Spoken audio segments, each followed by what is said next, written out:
దర్శనం ద్విదశాబ్ది మహోత్సవం సందర్భంగా సనాతన హిందూ ధర్మాన్ని విశ్వవ్యాప్తం చేస్తున్న మైసూర్ అవధూత దత్త పీఠాధిపతులు శ్రీ గణపతి సచ్చిదానంద స్వామీజీ గురువందనం వైభవపేతంగా నిర్వహించారు. హైదరాబాద్ నాంపల్లి పబ్లిక్ గార్డెన్లోని తెలుగు లలిత కళాతోరణంలో ఈ వేడుక అంగరంగ వైభవంగా జరిగింది. ముందుగా వేదనాదాల నడుమ స్వామీజీ జ్యోతి వెలిగించి వేడుక ప్రారంభించారు. అనంతరం దర్శనం నిర్వాహకులు మరుమాముల వెంకటరమణ శర్మ, మరుమాముల దత్తాత్రేయ శర్మలు, స్వామీజీ కుటుంబ సభ్యులు, అతిథులంతా కలిసి గురువందనం గావించారు. సమాజాన్ని ఆధ్యాత్మిక వైపు మళ్లించి ప్రజల్లో శాంతి సామరస్యాలు సంపాదించడమే లక్ష్యంగా అవధూత పీఠం పనిచేస్తుందని గణపతి సచ్చిదానంద స్వామి తెలిపారు. యువ మేధస్సు స్వదేశానికే ఉపయోగపడాలని సూచించారు.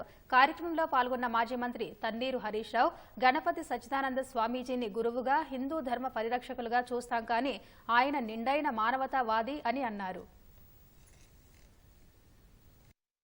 నిజంగా ఈ సమాజం కోసం ఏదో చేయాలనేటువంటి ఒక పట్టుదలతోనే వెంకన్న గారు ఈ పత్రికను నడుపుతా ఉన్నారు. మరి మనందరం కూడా హిందూ ధర్మ పరిరక్షకులుగా ఉన్న మనం తప్పకుండా దర్శనం వెంకన్నను మనం ఎంకరేజ్ చేయాల్సిన అవసరం ఉంది.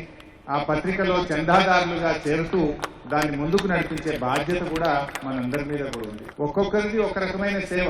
వెంకటరమణ శర్మ గారి సేవ ఈ దర్శనం పత్రిక ద్వారా మరి మనందరినీ కార్యోన్ముఖులు చేస్తూ ఎన్నో విషయాలు మనకు తెలియజేస్తూ వారు చేస్తున్నటువంటి కృషి చాలా గొప్పది.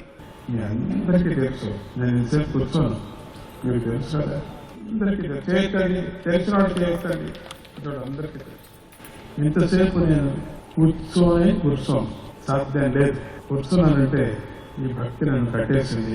గురువందన కార్యక్రమం చేస్తూ దత్తుడికి పూజ చేస్తున్నారు అంటూనే సంతోషపడి రావటం జరిగింది. మీ అందరూ స్వామీజీ ప్రేమతో మీరంతా వచ్చారు. మీ అందరికీ మంచిది. కానీ అది కార్తీక మాసం, ఎంత అద్భుతమైన రోజు.